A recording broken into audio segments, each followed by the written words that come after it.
अनेक चित्रपट सैराटच्या धर्तीवर आले, पण सगळ्याच चित्रपटांना काही सैराट सारखं यश मिळालं नाही आणि या जोडीला लोक स्वीकारतील का?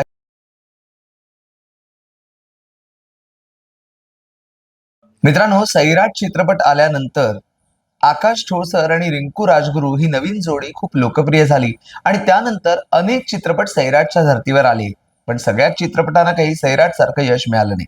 आता तुम्ही म्हणाल, हे आज सैराट सैराट काय झालंय? हो, नवीन लव्ह स्टोरी आता दाखल होते फेब्रुवारी महिन्यामध्ये, जिचं नावच आहे रुबाब. आणि रुबाब चित्रपटाचा ट्रेलर लॉन्च नुकताच पार पडलेला आहे. त्याच निमित्ताने आपण बोलतोय ट्रेलर रिव्ह्यू. मी तुमचा मित्र गणेश आचमल स्वामी कृपा क्रिएशनने तुमचं स्वागत करतोय. रुबाब रुबाब या सिनेमाची टॅगलाईन काय माहितीये? तुझ्यासारखी नको, तूच पाहिजे.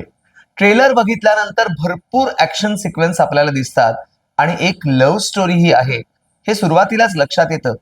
तुम्हाला आठवत असेल की झाडावरती बदाम काढून त्यामध्ये दोघांची नावं लिहिणं, तिथपासनं या ट्रेलरची सुरुवात होते आणि त्यानंतर भरपूर ऍक्शन सिक्वेन्स, बाईकवरचे स्टंट्स वगैरे सगळं सगळं पाहायला मिळतं.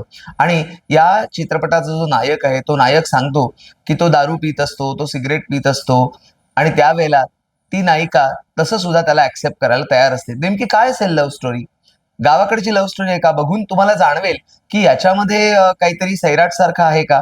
पण सगळ्यांचं म्हणणं म्हणजे टीमचं म्हणणं असं आहे की आमचा चित्रपट हा सैराटपेक्षा नक्कीच वेगळा आहे. आणि या चित्रपटाच्या ट्रेलर लॉन्चला प्रमुख पाहुणे म्हणून उपस्थित होते नागराज मंजुळे.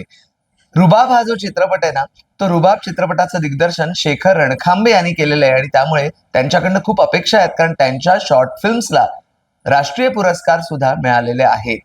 संभाजी ससाणे आणि शीतल पाटील ही नवी जोडी आपल्याला या चित्रपटातनं बघायला मिळते. आणि मुख्य म्हणजे ट्रेलर पाहताना मला जाणवलं ते या चित्रपटाचे संगीत आहे ना, ते भन्नाट आहे. चिनार आणि महेश या जोडीचं हे संगीत आहे आणि चिनार आणि महेशनी यापूर्वी सुद्धा अनेक चित्रपटांना संगीत दिलेलं आहे. लव्ह स्टोरीला ज्या पद्धतीचं म्युझिक लागतं किंवा आपण म्हणतो ना की गाणी कशी हवीत, तर ती गाणी कथेला पुढे नेणारी हवीत. यातली 2 गाणी बघताना नक्कीच जाणवतं आपल्याला की कथेला न्याय देणारं संगीत आहे. बॅकग्राऊंड स्कोअर सुद्धा खूप आवडलेला आहे आणि कुतूहल हे आहे की एवढे ऍक्शन सिक्वेन्स यामध्ये आहे, म्हणजे नक्कीच काहीतरी वेगळं कथानक असणार. कथानक काय आहे हे अजिबात आपल्याला त्यातनं उलगडत नाही, पण लव्ह स्टोरी आहे हे लक्षात येतं.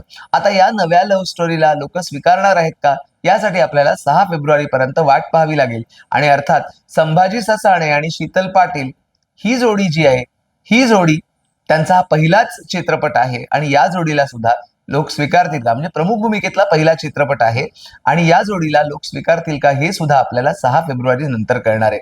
तेव्हा कसा वाटला हा रिव्ह्यू नक्की कळवा कमेंट बॉक्समध्ये. आणि हो, वेगवेगळ्या मराठी चित्रपटांचे अपडेट्स, रिव्ह्यू, चित्रपटाची समीक्षा हे सगळं पाहण्यासाठी जर तुम्ही आतापर्यंत केलं नसेल सबस्क्राईब, तर स्वामी कृपा क्रिएशनला सबस्क्राईब करा.